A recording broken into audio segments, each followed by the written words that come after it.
this was the genesis of Area 51 in essence. There was a scientist who defected from Area 51, a gentleman by the name of Bob Lazar.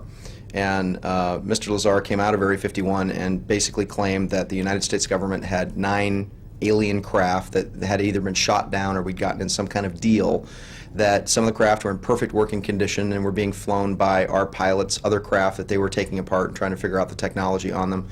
Lazar was very specific about the anti-gravitic power system, that they had antimatter engines, which in essence created gravity as a field, as a wave, exactly like we would create X-rays or gamma rays or microwaves or any other type of wave technology, and that they'd basically broken through not only what gravity does, but what gravity is. And of course, once you understand what gravity is, you change the nature of all of mankind. I mean, it's the next quantum leap in humanity's evolution, because it means human beings moving off this planet and floating cities into space, and an unlimited energy supply, virtually an unlimited food supply at the same time, because you can tier land one on top of the other. Anyway, it would change everything. It would allow, would primarily stop war and stop hunger, and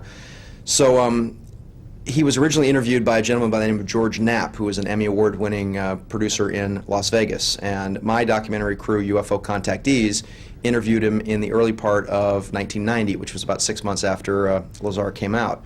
One of the most fascinating things that Bob said was that we didn't have to believe a single word he said about his contacts with aliens on the base and the technology, but that all we had to do was go out to a black mailbox on Highway 375, which is about 135 miles north of Las Vegas, on Wednesday nights from 6:30 on, and we would see flying saucers.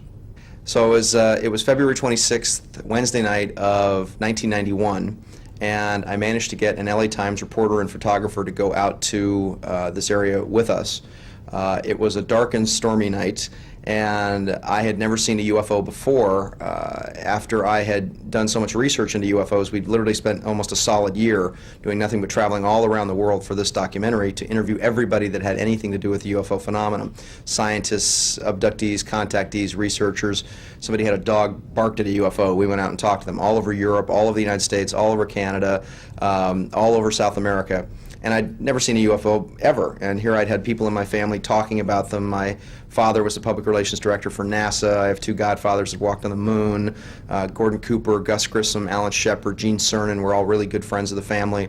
And I'd never seen one of these things. It was my goal in life to see one. And then we're driving along this road outside of Area 51, and we literally had one of these craft it's probably about 60 feet around, and it looked like like an upside-down cereal bowl with sort of a flat teacup on the top of it, almost hit the car, bounce off the hood I'd say about 4 feet away or so, and then rumble off into the desert. And we cranked the car over into the ditch and just stared in shock at this thing, and grabbed our snow hats and our flashlights and jumped out of the car and started running after this. And we got within probably a good couple hundred yards of this object, floating anywhere between about 2 feet off the ground to about 200 feet off the ground, and it looked like whoever was flying it didn't know what they were doing, because the thing was just crashing into stuff and bouncing up and down, and it was a very, very erratic motion.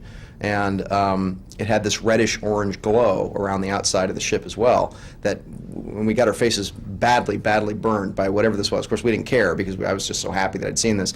My friend Jeff, who was with me, had been out there already about 5 times before, and he was very blasé about it, saying, "Oh, well, this is a particularly good sighting, but we've seen better." And and I thought he was nuts. So finally, when the saucer sort of rumbled off into the desert, we ran back to the car and went down to the road. And there was a whole group of people down at the road, and it was very funny, because they were sitting in a car because it was cold, and they were looking towards the lights of Las Vegas because they thought that was Area 51. And we're saying, "No, you idiots, it's over there." And then they all turn around, and then of course they see this thing bouncing off into the desert. We say, "That's a saucer, we were just next to that." So we have an LA Times reporter and a photographer there, and we asked the LA Times photographer, we said, "Look, can't you take a picture of that? There it is, it's floating down the valley." The guy said, "Well, all I brought was a Hasselblad portrait camera that has a range of 12 feet. And I was told specifically by the LA Times that I was only to take pictures of people looking at UFOs, not to take pictures of UFOs." So this was the beginning of the cover-up to make us all look like we were complete idiots and fools running around in the desert like we were just seeing military planes or something. And the reporter they sent us, this was even funnier, because she was legally blind in one eye and night blind in the other. So we had 50 people all watching this object object, all sort of maneuvering, and she's looking at me going, I can't see anything. I can't see anything. What are you looking at? So she went back to report that, that we were looking at something in the sky which she couldn't see because she was standing next to us. So it's the ultimate media axiom, which is that if 1,000 people see something and one blind man doesn't, that the blind man gets as much press or as much videotape as the 1,000 people that actually see something. So that began a grand adventure for me, because I then started, I had all kinds of friends who wanted to see this stuff for themselves. So I started just taking, vans, and we'd all basically pitch in for the gas and the food, and we'd drive out there like every other Wednesday and videotape and film this stuff. And Area 51 received international attention when I discovered a mountaintop, a ridge and a mountaintop that actually looked right down on the base. And the military had expanded its borders in 1986 by about 89,000 acres, and they missed this one area. And I managed to find the one chink in the military's armor that was still on public land. And I started climbing this hill, looking down on the facility, which of course made the military just royally angry, because I was sitting up there with my friends in our deck chairs, like Joe Bob Briggs at the drive-in, with our binoculars looking right down the throat of the most top-secret above-ground military installation that the United States government at that time maintained. This began sort of a whole fight. And the funny thing is that then there was like a lot of war amongst the researchers, as well, who found the hill or who discovered this or that, and it got a lot of national attention. We were on the front page of Popular Science and Omni, but it was that mountaintop that actually then created a huge furor, because then the military wanted to find a way to confiscate the mountain, and they couldn't do it because if they expanded their border by 5,000 more acres, they would have to go through a congressional oversight committee. So what they did is they expanded the border in a large tentacle that just came up to the top of the hill and just took the top of the hill, which only expanded their border by 4,900 acres, and that was done about a year or so ago. And so that was one of the things that I knew, that if I could just start taking people out there and get the media and get the press and just jump up and down and yell and scream and say, look, this is where this stuff is. If you don't believe me, come out and see it for yourself. And enough people actually came out and saw it for themselves that it became global. The one thing about the media that was the most interesting is that here I had Montel Williams that wanted to go out there.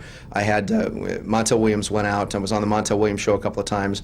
I was doing a segment for Geraldo's Now It Can Be Told, but they didn't want the camera crew out there at night or on a Wednesday. They had to do it on the weekends. Montel didn't go out until all the stuff was moved. Larry King did a big piece out at Area 51, but they didn't go out until everything was moved. So by late 1993, we'd been going out there for about 3 months and had not seen a thing. And my sources from inside the base and people that were close to what was going on said that the saucers had been moved out, they weren't doing any testing anymore, that they were moving in new troops and it was being converted to some other use. And it was literally after that, when the saucers stopped and the sightings stopped, that it's like the media pulled up the floodgate and said, okay, it's fine, you can come out here, ollie ollie oxen free, everybody can come out. And that was when all the media blitz started up, and this is where you get sort of the hoaxsters and the charlatans and the jackass researchers who are out there. Some of who say, "Well, I've been out here and I've never seen anything," blah blah blah blah blah, and and it's forced me to be up on TV saying, "Well, you're just a day late and a dollar short. Where were you guys between 1991 and 1993 when I was begging the press to come out here and bring beta cams and bring film cameras?" Same thing happened with sightings. We actually went out there while it was going on, and a ship popped up over the hill and started maneuvering, and the sightings guys would not turn the cameras around because they had orders from their producers to specifically not shoot a UFO out there, nothing definitive or nothing that might be considered military. So I mean, I'm in the center of this huge cover-up by the press that wants to make it look like there's something out there, but doesn't want to present the public with the definitive proof of the craft. Same thing happened with the Montel Williams show. I went on Montel Williams, and they just had all these people on to attack me personally with just, ridiculous lies that, like I never went to college and I didn't have any degrees and, and all this, and I forced the producers to show my degrees on the TV, or I was going to have this conversation with them. My attorney was going to contact them and sue these guys, and I had definitive evidence of photographic video of UFOs and things dancing in the sky, which of course they wouldn't show because they didn't want anybody to have any sort of physical proof. They just wanted to make us look like we're all nuts and just keep it open so the natives with the pitchforks and the torches could have somebody to scream at. So it's and then it's so funny to watch a movie like Independence Day, where here you got a movie that's just grossed $250 million, and it's all about how Area 51 saves the world, and I'm just sitting in the theater going, okay, who's getting paid here?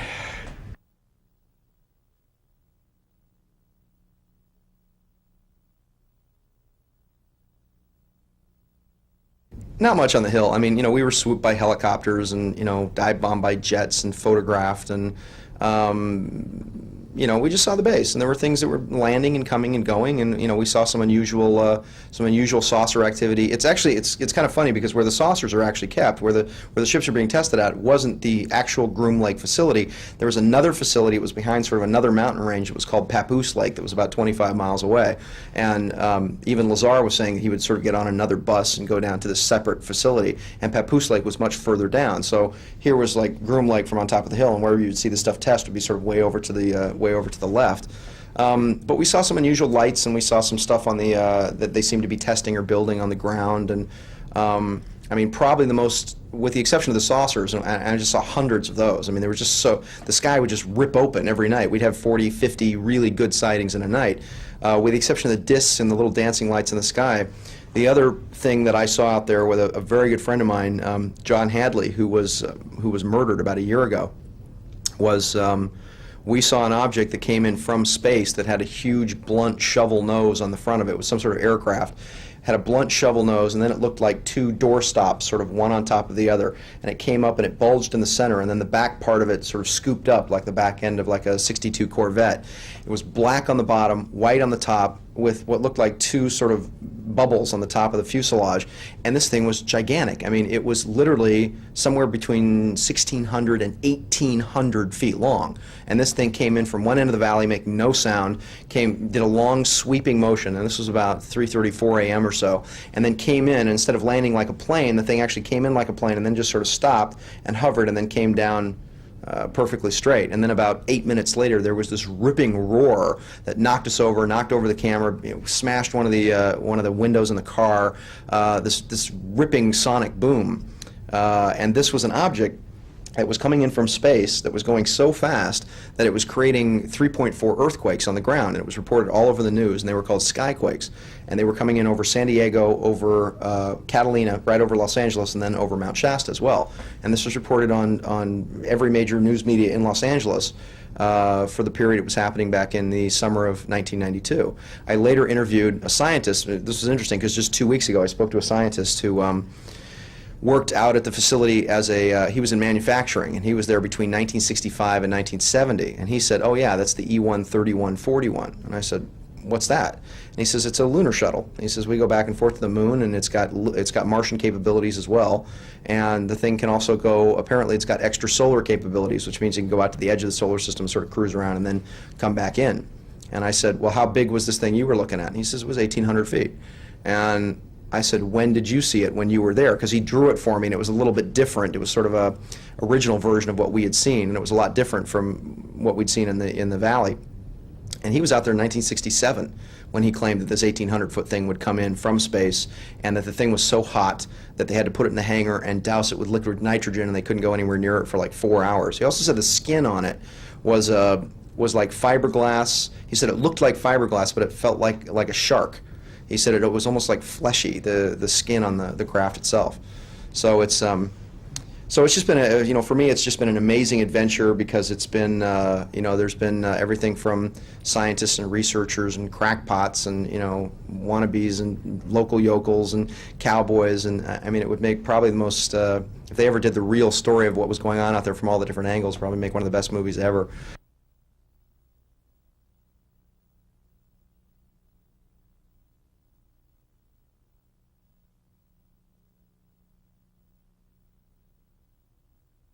But it's back to regular military stuff. I mean, as far as I know, there haven't really been any, they certainly don't test on a timetable anymore. I haven't been out there for like 2 years because there's just not much to see. I mean, it's still a secret research facility. They're still dealing with, there's 3 levels to the technology. There is the private sector, which is like Northrop Grumman, Hughes, TRW, Litton, Rocketdyne, all the public sector stuff. And the public sector stuff is primarily garbage. It's all the stuff that the military doesn't really want to use. It's obsolete, it's obsolescent, it's expensive, and basically is they release stuff to the public that is the least cost effective.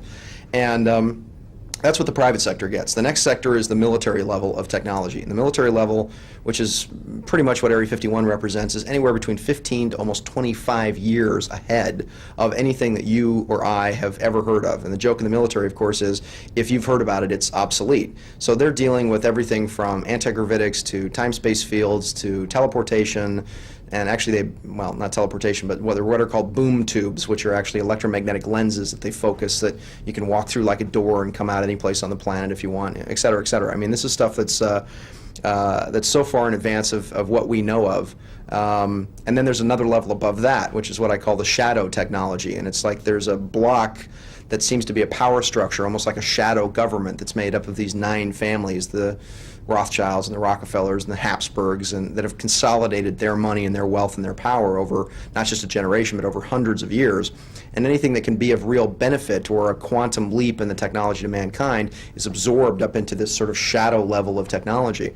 And God knows what they have. I mean, they have stuff that's so far above what we imagine. It's probably farther than we even can imagine, because there is a level of people on this planet who are living at a technological level that is, it's like comic books. I mean, it's like the X-Men. It's like it's just so far in advance of anything we dream of. They have unlimited funds, unlimited resources, underground bases. You know, Area 51 is a playpen, you know, compared to what they really have at places like Pine Gap and the Dulce Mesa and you know, the underground facilities, or you know, I know, for example, as sure as I'm sitting here, from everybody that I've spoken to and from photographic evidence that I've collected from the NASA missions, the Apollo missions, that we have bases on the moon. We've probably got about 3,500 working personnel on the moon in 4 places.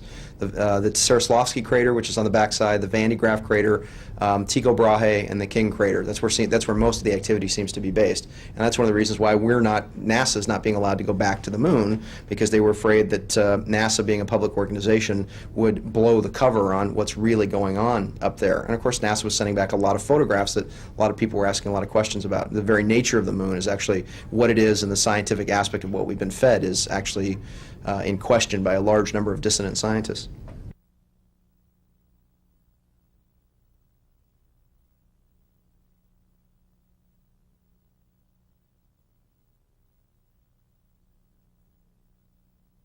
That we're not ready for it, that in essence it's sort of like, you know, why doesn't the farmer in the house tell the cattle and the pigs and the horses in the barn certain things? You know, and it's my opinion that if people are gonna act like cattle and they end up steak, then they've only got their own damn selves to blame. A lot of it's being hidden in plain sight. I mean, the information is available. It's just a question of it doesn't go back to an absolute, abject, provable source, in essence. And so a lot of it is based on rumor and innuendo and interviews and what certain people saw. And I think that the reason the government's keeping it from us is because, one, they're, like I said, dealing with the technology that is so far in advance of anything that we have. Some of it may be released to the public, but you have to remember that we don't really have a new technology. There hasn't really been a new technology released since World War II. I mean, we have bigger and better and faster and smaller, but there hasn't been a quantum leap forward over and above the internal, or what some people call the infernal combustion engine. I mean, we're still using technology that's over 100 years old. And what's the biggest problem? The biggest problem is going to be is that if you release anti-gravitics into the population, anti-gravity just as a concept, that suddenly you make energy free, you make housing free. Because remember, if you're dealing with building things, a kid with a box of Legos can now build New York City, because you're dealing with weight without having to worry, you're dealing with mass without having to worry about how much something weighs. So whether or not I pick up a styrofoam block or something that weighs 100 tons, it's the exact same amount of effort on my part. So housing becomes free, energy becomes free, food becomes free. Why the hell are you going to get up in the morning? People are, you know, basically what the power structure is afraid of is that if you make all these services available to mankind, that they're not going to go out and better themselves or educate themselves or become involved in art or the education of themselves and their children. They're going to sit around, drink beer in their underpants, watching all-star wrestling, dancing in front of the videos like Madonna. You know, I mean, they're afraid to take people out of the hamster wheel, where you have to get up every morning and get in the wheel and, you know, do your little part to pay your taxes and be involved in the obsolescence of the technology. The power structure does not believe that humanity or mankind has evolved that far. And in a lot of cases, I would say almost 80% of the population, they're probably right. If you just leave a population to itself, you just get nothing but crime, and the population sort of turns in upon itself, even though all of its needs are paid for. You in essence get a welfare society.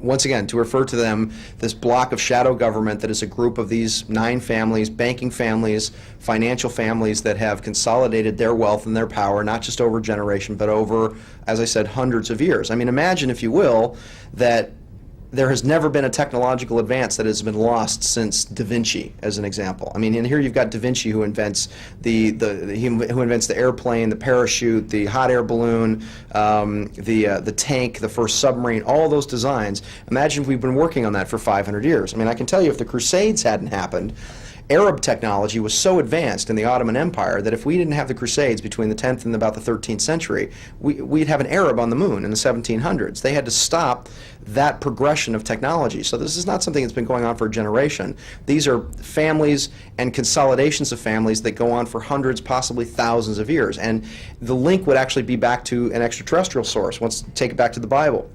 Biblically, if you go back to Genesis 6, verse 1, it says, "The sons of God came down from the sky, saw the daughters of men that they were fair, took them to wife, and had sex with them, and their sons and daughters became the kings and queens and mighty men of old. And there were giants in the land in those days, and the giants made slaves of men." So right there in the Bible, you have the power structure of these sons of God, literally extraterrestrials, intermating with human females, whose children then become the power structure, the kings and queens, or the mighty men, et cetera, et cetera.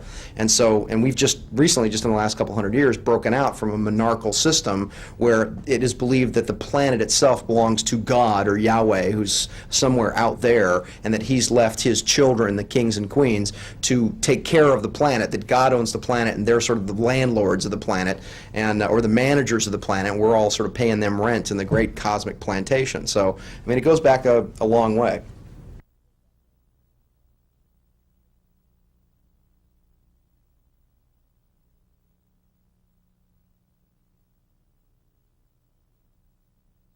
This is from a case that I own the rights to now, of a gentleman who calls himself Audrey, and this is going to be probably one of the biggest UFO extraterrestrial cases on the planet. Where do you want him? Right there? Probably one of the biggest UFO extraterrestrial cases on the planet. These photographs were taken by Audrey. This photo, for example, he took a video, and he actually took a photograph of the video. But this is a extraterrestrial craft flying over near the Miami airport.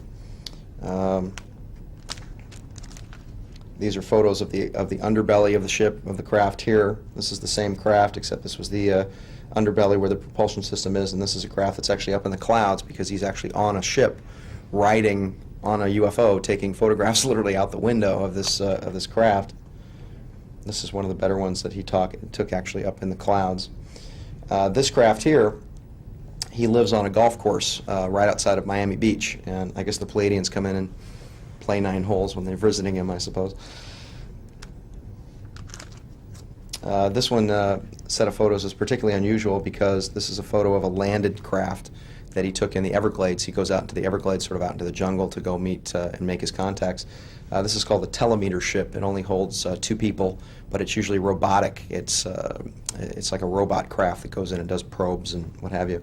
And here's the landed version of it. And then the craft took off and flew over him, and it's a little hard to see, but the craft became invisible. And just as the ship was becoming invisible, it became opaque, and you can actually see the clouds through the ship as it's disappearing. These are kind of neat because this ship here is actually from the bottom, and this is the same ship actually from the top. And this photograph is this is the sun in the background, and they're actually doing some sort of solar experimentation where there were some problems with sunspots of some kind that were creating gravitational disruptions, and they were doing something about it. This is the top of this craft when the actual engine system is working. They have on the top here, this is a faceted crystal at the top, and this is a holographic projection system. This craft actually travels by simply taking a photograph in a computer of a place where it wants to go, and then it simply vibrates at the frequency of the place that it wants to go to, and it becomes the place where it wants to be, which is their explanation for it. And this photograph here is probably one of the most spectacular of the photos because he's in a ship specifically, and he's looking down, and this is the coastline of Florida here. And here's a Type 1 variation beam ship, which is one of the older models, and this is what's called the Type 7, which is the photographs I've been showing you. And this craft not only has the ability to travel, this one only has a solar capability. It can only travel within a solar system. This one can travel between star systems, but it also has the ability to travel in time as well. So, and that's a case that I own the rights to. That. Oops. Tell us more about the case. Yeah. I can't tell you that much about it, really. I can only tell you that it's a man calls himself Audrain. He's about ready to come forward. He's releasing, in my opinion, what is the singular most spectacular film footage, video footage, and photographs that humanity has ever seen. It's incredible stuff. I mean, he's got video of actual ships landing, and then him walking up and getting on the craft and like shaking hands with these guys and being inside the ship and taking photographs and video inside the ship. And we're not talking about little dancing lights in the sky. We're talking about full-on daytime 12 noon footage with ships landing, film, video, and photographs of other planets, other star systems. So what kind of communication does he have? Do they speak? Or? Yeah, of course. He says they're us. You know, this is what people don't understand, is that the Pleiadians put humanity here. I mean, they're our parents, our grandfathers, our older brothers and sisters, so to speak. That all the various races on the planet come from different places. The Caucasoid races come from the Pleiadians. The red races come from Sirius A. The black races come from Sirius B. The Asian races come from Epsilon Eridani. So we're a grand star-spanning species that comes here from all over the universe. And so in this case, the Pleiadians are, he says they look exactly like us. The only difference is that they don't have a bridge in the nose. They've got very long aquiline Roman noses that sort of come straight down. The women are about 6.5, 6'7". The men are about 7.5 feet tall or so. They have a very extensive base down in South America. And he's traveled back and forth to the planet several times, and he says that they're here now because there are great earth changes and catastrophes and a great graduation that mankind is about to go through, and they are here to, I wouldn't say so much help as to observe. They'll help when and where they can, but their opinion is that it's our planet. We made this mess. We got to clean it up. So you know, we've made our bed and we have to lie in it, and they'll assist us where and when they can, if it's possible. So he actually isn't not only in contact with them, but he flies on the craft on a regular basis. He takes his girlfriend along. She's allowed to go. He said to myself and my producing partner in this that he'll take us at some point in the future. These Pleiadians seem to actually get along with humans pretty well. They have a lot of training in dealing with Earth people. It's difficult for them because they're telepathic, and so if you're telepathic or a medium at all, an Earth person sort of sounds like a very, very yippy, obnoxious Pomeranian, right? Because we're so scattered that human beings actually make the Pleiadians physically ill because we give off like a psychic stench because we do not have clear thought processes, and we're very scattered in our own thoughts and our own goals and our own intentions. And you can't lie or be anything other than what you are to a being that's empathic and telepathic. They've taken him to the future a couple of times, yeah. That the Pleiadians' whole problem is that they say whenever they go to any future that you're going to an alternate future, you're going to a possible reality in the astral plane, that you're vibrating a certain frequency. And they said that as far as humanity is concerned, we're such a mess. I mean, we are so confused and, juking one way and juking the other way that even for the Pleiadians to go to an even possible future for humanity is pretty nigh on impossible. I mean, they've taken him to an alternative future where, for example, most of Florida is gone. I mean, he had a concern because he actually lives in Miami, where by '97 the hurricanes become so immensely bad that whole sections of Florida are going to have to be evacuated. And I'm not sure how far they've taken him because they say that so much of the future that we're in is to be decided, that we have an actual physical power to change the future and to change reality, which is the entire purpose of prophecy to begin with, is that if you can tell people possible future outcomes and basically advise them as to what the results of their actions are going to be, gives a person forewarning to be able to then change their actions and ultimately change an outcome. I don't think you can change the macrocosm of the future, but I think you can change the microcosm. I think the macrocosm is very much agreed upon by the group soul, by humanity incarnating here, because this is very much a university planet. It's very much a college world, and so there's still all kinds of funniness and parties and beer bashes and drinking and what have you. And at the same time, we're here to learn something. But I think that you have to take certain required courses, and these required courses all of humanity then have to buy into. And of course, when you go to college, you don't get all your required courses out of the way your freshman year. You wait until you're about to graduate, and you have to cram for finals and all that and before you get out. And that's pretty much my analogy for how the planet is put together now. Everybody's trying to take the last classes that they need to take before the graduation occurs. But even the Pleiadians, as far as this planet goes, say that there are alternate futures of this planet which just flat out haven't been decided yet. And in my work, my meditations and my sensitivity and my projections, my remote viewing of aspects in the future, it's very strange because I used to have a very, very solid grasp of what would happen and where things were going to go, and now, even now when I'm starting to project myself, it's like I fragment, where I see possibilities almost like a smashed diamond, where I'm actually seeing mirror images of all these different futures and realities.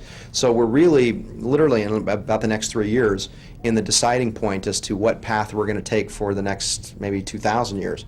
And I've been told we can do it the hard way through war and disaster and destruction and disease and catastrophe, or we can do it the easy way through peace and love and understanding and processing all the stuff that's coming out of us in a positive way, rather than through hate and through lashing out.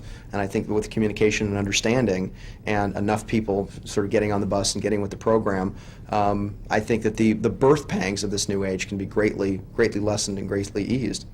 But the point is that they're just pangs. I mean, eventually this beautiful child is going to come out, and I liken it to a man who is shipwrecked and comes up to a beautiful island, like in Tahiti somewhere, and he stands up, and as he's walking in, he trips over a branch or a tree and stands up and brushes himself off and walks into an amazing, dazzling new paradise. I mean, I believe is the true future and the true destiny for humanity and mankind.